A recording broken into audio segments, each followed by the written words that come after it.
결혼이라는 게 이다지도 힘든 일인지는 처음 알았습니다. 정말 결혼에 관련된 모든 준비를 다 끝내놓고 결혼식 날짜만 기다리고 있던 상황이었어요. 저도 조만간 따뜻한 5월에 행복한 신부가 되는 줄 알았지요. 앞으로 행복하게 잘 살 일만 남았다고 생각했는데 참 세상은 생각한 것처럼 녹록지만은 않네요. 결혼 예정이던 남자친구와는 연애도 꽤 길게 했고 연애 중반쯤부터는 알게 모르게 서로 결혼하겠구나 하는 생각을 가지고 만났던 것 같아요. 그래서 결혼 이야기가 처음 나왔을 때도 별다른 우여곡절 없이 우리가 결혼하게 된다는 걸 당연하게 생각하기도 했고요. 결혼 준비하던 동안에는커녕 연애하는 동안에도 내 남편 될 사람이 이다지도 효자인지는 알지 못했습니다. 알았다면 결혼도 다시 생각해봤을 테고 이런 일도 겪지 않았을 텐데 싶네요. 그냥 넘어갈 일이 있고 짚고 넘어가야 할 것들이 있는데 그저 말 안 하면 어물쩍 넘어가려나 싶었나 봅니다. 결혼식 날짜까지 다 잡아놓고 아직도 마무리가 안 지어진 게 단 하나 있었는데 그게 신혼집 문제였어요. 남자친구는 중견기업을 다니고 있었고 직종도 요즘 일자리 구하기 좋은 수요가 많은 직장이라서 더 좋은 조건으로 이직의 기회도 열려있는 전망 좋은 사람이었습니다.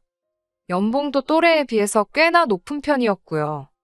저 같은 경우에는 제 입으로 말하긴 그렇지만 제가 몸담고 있는 업계에서는 나름 소위들 말하는 방구 좀 낀다 하는 사람이에요. 제 자랑하는 것 같아서 쑥스럽지만 제가 대학교에 재학 중인 시절부터 시작한 일이 있는데 그때부터 반응도 좋았고 벌이도 좋았고 해서 아예 이걸 제 생업으로 삼고 하고 있습니다. 재택근무로 할 수 있는 프리랜서 일이고 그래도 이 바닥에서 대학생 때부터 꽤나 오랜 기간 일을 하고 있으니 이제는 제가 일거리를 찾지 않아도 개인적으로 의뢰가 들어오는 경우가 더 많아요. 남자친구보다 벌이는 조금 낮을 수도 있지만 그건 제약이 나름이기도 하고 집에서 근무하다 보니 그만큼 시간적으로 활용할 수 있는 부분이 많아서 나름 만족하며 지내고 있었습니다.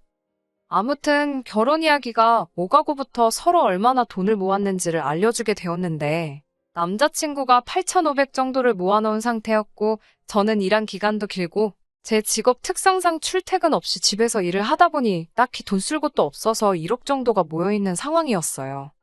그래도 저희 또래치고는 두 사람 다 꽤나 잘 모아놓은 거라는 생각이 들었는데 그래도 이 돈 가지고 서울에 어디 아파트 하나 구하기는 대출 없이 하늘의 별 따기나 마찬가지였어요. 아직 결혼 자금이 많이 모자란 상황이라는 생각이 들었고 저나 남자친구나 결혼하기에 나이가 너무 늦은 편은 아니었으니 차라리 돈을 좀 더 모을 때까지 결혼식을 뒤로 미루자는 이야기도 주고받았습니다. 그런데 남자친구 집 쪽에서 식을 빨리 진행했으면 좋겠다고 이야기를 해왔어요. 예비 시아버지 되실 분이셨던 남자친구 아버지가 올해 희망퇴직을 하기로 되어 있는데 퇴직하기 전에 식을 올렸으면 쉽다 하셨다더라고요. 거래처 사람들의 안 친한 동료 직원들부터 밑에 부하 직원들부터 해서 몇 명은 더 저희 결혼식에 얼굴을 비출 테니 그렇게 되면 축의금이 더 들어오지 않겠냐는 게 주된 이유였어요. 솔직히 그게 무슨 계산인가 싶었습니다. 당장 저희가 결혼을 미루려던 건 아직 준비가 다 되어 있지 않아서 모자란 준비를 하고 싶다는 뜻이었는데 남자친구 아버지가 무슨 직원 수가 5,000명이 넘는 그런 곳에서 일하는 것도 아니신데 말이에요. 기껏해야 많이 잡아도 회사 일로 관련된 사람들이 하객으로 온다 쳐도 그 수가 50명이 넘진 않았을 텐데 말입니다. 축의금 들어오는 거야 계산해보면 크겠지만 어차피 식대로 나가는 고정비 지출도 있잖아요. 그런 거 다 따지고 보면 대충 2,300만 원 축의금으로 더 받자고 하는 건데 솔직히 당장 그 돈 때문에 저희가 대출을 크게 받아서 시작하는 게 이치에는 맞지 않는다는 생각이 들더라고요. 남자친구한테도 이건 맞지 않는 것 같다고 했고요. 남자친구가 알겠다고 하면서 얼마 뒤에 저희 결혼하게 되면 집에서 2억을 지원해주기로 했다는 사실을 알려왔어요. 사람 마음이란 게 결혼식 날짜를 서두르라고 할 때는 원망스러웠는데 또 막상 저희 어려운 점을 해결해줄 해결책을 떡하니 들고 오니 그런 마음이 싹 사라졌었어요. 부모님 도움 없이 결혼할 생각은 아니었지만 난데없이 2억이라는 엄청 큰 돈을 지원해 주신다니 숨통도 트이고 엄청 감사하기도 했지요. 친정 부모님께서도 그 이야기를 들으시더니 똑같은 금액은 해줄 능력이 안 되지만 1억 정도는 어떻게 마련해 주시겠다고 하셨어요. 난데없이 여유 자금도 많이 생기고 저희 부모님 부담스럽게 만든 것 같아 죄송스럽기는 했지만 그래도 그 정도 돈이면 서울에 대출 없이 집도 구하고 이왕이면 인테리어까지 싹 다 뜯어고칠 수도 있겠구나 싶었습니다. 여유 자금이 생기니 강남 쪽이나 요즘 뜨는 지역의 신축 아파트에 들어가고 싶은 욕심도 생겼는데 그 정도의 돈이 생겼음에도 불구하고 저희가 가지고 있는 돈 이상을 대출로 더 받아야 하는 상황이었기에 이리저리 알아보다가 욕심부리지 말고 형편에 맞는 집을 구하기로 했습니다. 공부도 이만큼은 안 해봤다 싶을 정도로 열심히 발품손품 팔면서 알아봤어요. 그러다가 하나 마음에 드는 아파트를 찾게 되었어요. 주변에 마트라든지 인프라가 너무 잘 되어 있었어요. 단 하나 단점이 있다면 지하철역에서 거리가 좀 되는 위치기는 했는데 그 부분은 딱히 신경 쓸 바는 아니었습니다. 남자친구가 다니는 회사에서 가깝고 어차피 자차를 사용해서 출퇴근을 하니 딱히 대중교통이 중요해 보이지는 않았어요. 어쩌다 한번 이용하게 될 대중교통 때문에 그 집을 포기하기는 너무 아쉬운 지경이었습니다. 특히나 집에서 일하는 저에게는 서울 도심에서 전망도 좋고 일에 지친 제가 주변에 도보로 잠깐 머리 좀 식힐 수 있게 들어선 주변 환경은 무엇과도 비교할 수 없었거든요. 비교적 신축이기도 해서 딱히 많이 손볼 것도 없고 거기에 역세권도 아니다 보니 돈도 어느 정도 절약이 되겠더라고요. 저희가 가지고 있는 돈에서 혼수며 자동차의 집 고치는 비용까지 딱 끝내고도 조금 남을 정도로 말이지요. 그래서 남자친구와는 그 집으로 신혼집을 정하는 쪽으로 이야기를 끝내가고 있었습니다. 그런데 얼마 전 남자친구가 그 집은 아무래도 안 되겠다고 다른 집으로 알아보자는 말을 듣게 되었습니다. 여태까지 서로 의견 공유하면서 집도 어떻게 꾸며놓을지 정하고 있던 사람이 하루아침에 난데없이 그 집은 아니라고 하면서 다른 집을 알아보자니 어이가 없었어요. 이유나 들어보자고 물어봤더니 대중교통이 불편해서 안 좋을 것 같다고 하는 겁니다. 차 끌고 다니는 사람이 무슨 대중교통이냐 되물었더니 그것도 그거지만 일단 방이 2개밖에 안 돼서 싫다고 하더라고요. 방이 2개이긴 하지만 2방이 전부 엄청 넓게 뽑힌 집이거든요. 나머지 방 하나는 전망도 좋고 해서 집에서 일하는 제가 사무실 겸용 서재 같은 느낌도 해서 어차피 남자친구가 퇴근하고 오면 저도 아무리 재택근무라지만 일을 붙들고 있을 생각이 없으니 그 방에서 같이 여가도 즐기고 하기로 이야기가 되어 있었거든요. 침실이야 어차피 잠만 자는 곳이고 거기에 붙박이장 설치하고 화장대 놓고 해서 쓸 계획이었어요. 본인도 그렇게 하는 게 더 좋겠다고 동의했었고 말입니다. 그런데 대중교통 이야기랑 똑같이 이제 와서 그게 그 집을 사면 안 되는 이유라고 하면서 반대를 하고 나서니 저는 조금 어이가 없었지요. 그런데 그제서야 한다는 말이 방이 2개짜리 집은 너무 불편할 것 같다고 하면서 생각해보라고 앞으로 우리 사이에 아이도 태어나고 하면 어차피 나중에 또 이사를 가야 할 것이다. 뭐 그런 말을 하더라고요. 탁 트인 전망이며 모든 게 마음에 드는 집이었지만 남자친구 말도 일리가 있어서 아쉽지만 다른 집을 알아보기로 했어요. 그런데 방 2개짜리 집이 마음에 안 든다는 게 남자친구의 의견이 아니고 남자친구 부모님의 뜻이었다는 걸 알게 되었습니다. 이리저리 백방으로 알아보다가 조금 지은지된 아파트기는 하지만 평수도 넓고 방도 3개짜리에 적당히 괜찮은 매물을 발견하게 되었어요. 한 가지 문제가 있다면 역시 대중교통편이 살짝 애매하다는 것이었는데 사실 이 부분은 크게 상관할 부분이 아니었습니다. 그런데 이번에도 남자친구가 대중교통을 문제로 걸고 넘어지니 그때부터는 저도 남자친구한테 다른 이유가 있어서 대중교통에 저렇게 집착을 하고 있다는 생각이 들더라고요.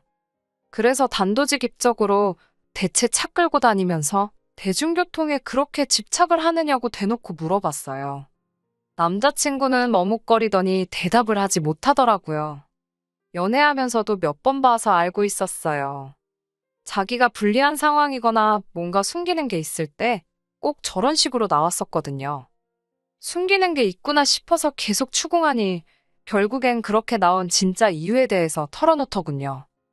자기는 차를 타고 다니니까 대중교통은 딱히 필요가 없지만 다른 사람들이 불편할 거라고 애매하게 돌려서 말을 하더라고요.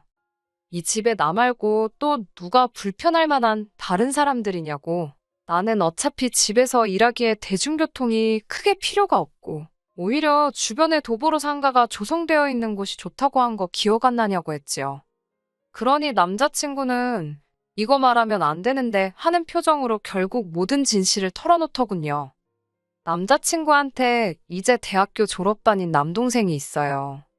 저한테는 시동생 될 사람이고 결혼 이야기 오가면서 남자친구 부모님은 몇 번 뵙지 않았지만 그나마 저희 또래라고 할 수 있는 남자친구 동생은 몇 번 만나봐서 잘 알고 있습니다.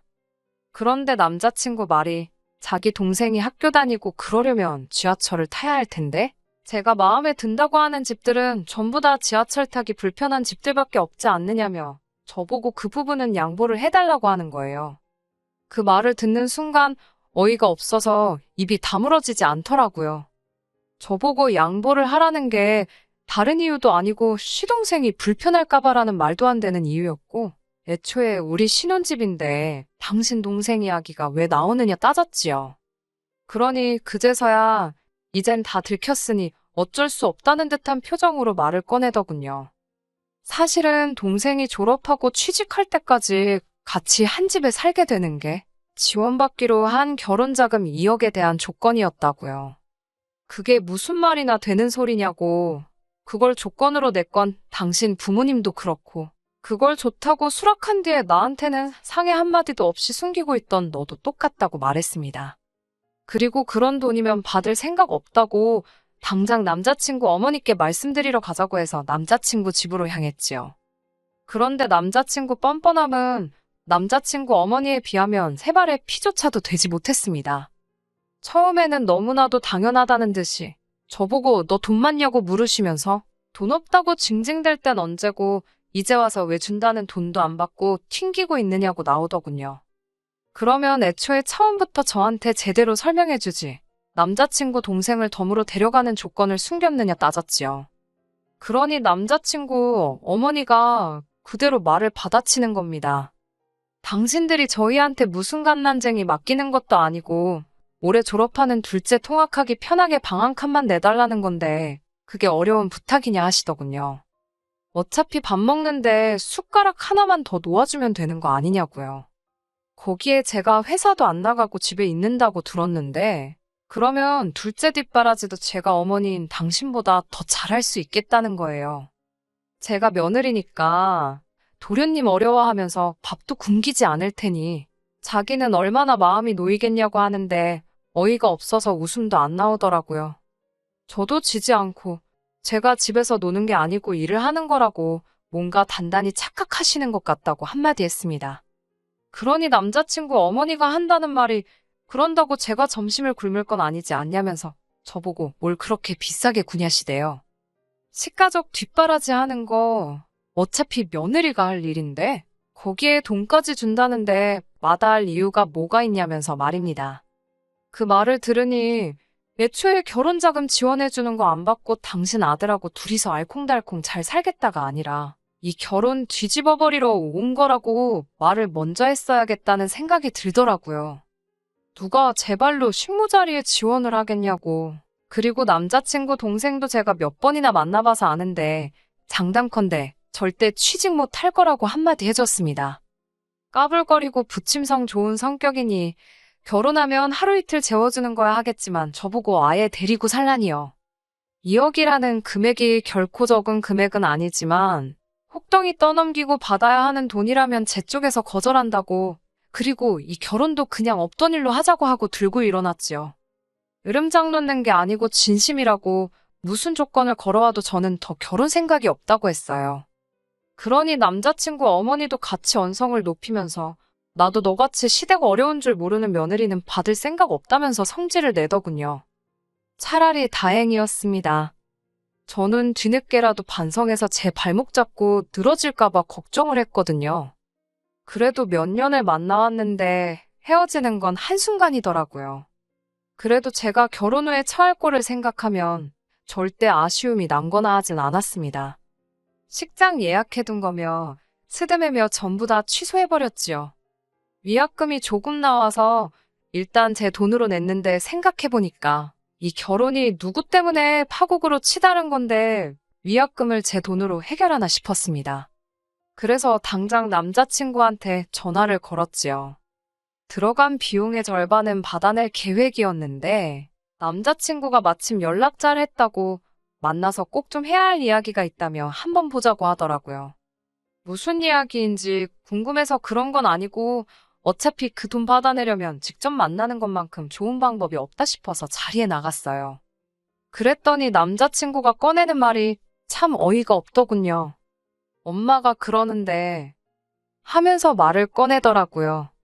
잘못했다고 빌면서 나와도 단칼에 잘라버릴 생각을 하고 있었는데 그런 일말에 고민할 가치도 없는 말을 꺼내더라고요. 사실 지원해주기로 했던 그 돈이 전부 대출이었다더라고요. 그런데 파혼을 하게 되면서 더 이상 그 대출금이 필요가 없게 되었잖아요.